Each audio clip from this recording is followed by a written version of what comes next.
नमस्कार भावांनो बहिणींनो, आज आपल्या इथं डुबे आले ते हे करायला, डुबा हाणायला. आणि ह्या काकऱ्यामध्ये सुकळत तसंच आहे, मस्त मस्त निघत असतं डुब्याने. आपल्याला सगळं खालची सायबी वरची सायबी. आणि शिव आलाय कामावर लागायला. हे बघ खांतोऱ्या तसेच असते पैरा पोचला माझ्या पायामध्ये. त्यांनी चप्पल बी नाही घातली.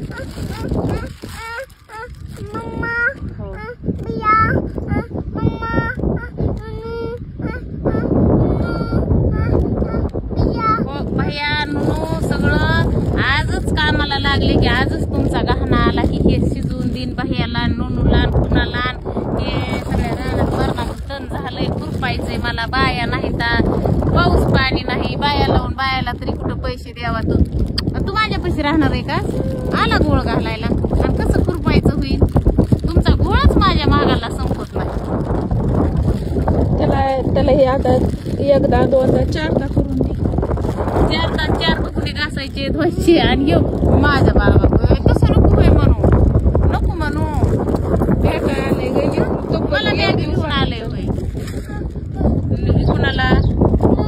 हा ही भैया, ही मम्मा. तुम्ही असल्या गोष्टी दुसऱ्याला खाऊ घाला. त्याचं सगळे आमच्या प्रियमय. तुझं नसलं म्हणून काय झालं? आम्हाला चौघाला खाऊ घालायचं काय?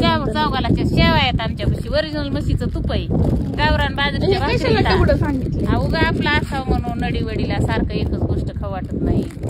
बाजरीच्या भाकरी, म्हशीचं दूध, शेंगदाण्याची चटणी. माझा वाघ खाणार आहे हो. आणि कुणी जर आलं तर ठाठा आहे. इकडं आहे का जंगलात कुठं माणूस तुला दिसतंय का? तिथवर नजर पुरून तिथवर कुणाचं घर आहे का? इथं कुणाचा शेजार पाजार आहे का? माझ्या वाघाने बघ बघ, कुणी जर आलं तर त्याला मारची ना बाबा तू. बघ माझा एवढंसा वाघ माझं संरक्षण करतोय. आणि आता एवढी सगळी साहेबी बघ. आणि ती वरची ही खालची गावा खुरपू. मला तर त्याचं टेन्शन आलं. कसं तरी ते कोळपे डुबे भेटले म्हणून बरं झालं. आता खुरपीच्या 5 मिनिटं 5 मिनिटात ते एवढं खुरपीला का आले सकाळीच. माझं अजून घरी काम लागत तसंच आहे. माय माझ्या बाबाला माझी काळजी गे. बघ गे बघ, जुचं झाड नाही ना उपटीणार बाबा तू? नाही ना? नाही जुचं झाड नाही बघ. दोघं 2 पाता धरा. हो पण आम्हाला घरी जायचं, खायचं प्यायचं एक काम आहे का? बघ तेवढं गवत काढलं माझ्या बाबानी. पाऊस नाही पाणी नाही काही नाही, पण आपलं काम तर आपण करून ठेवावं लागलं ना. ते घंट्यात येईल बाबा पाऊस.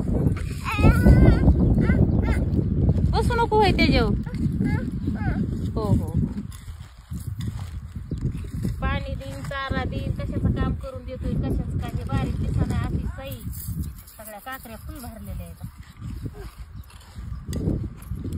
शाळा सोडून हे धंदे सुरू केले. शाळाला अजून माझा बाबा मोठा नाही झाला.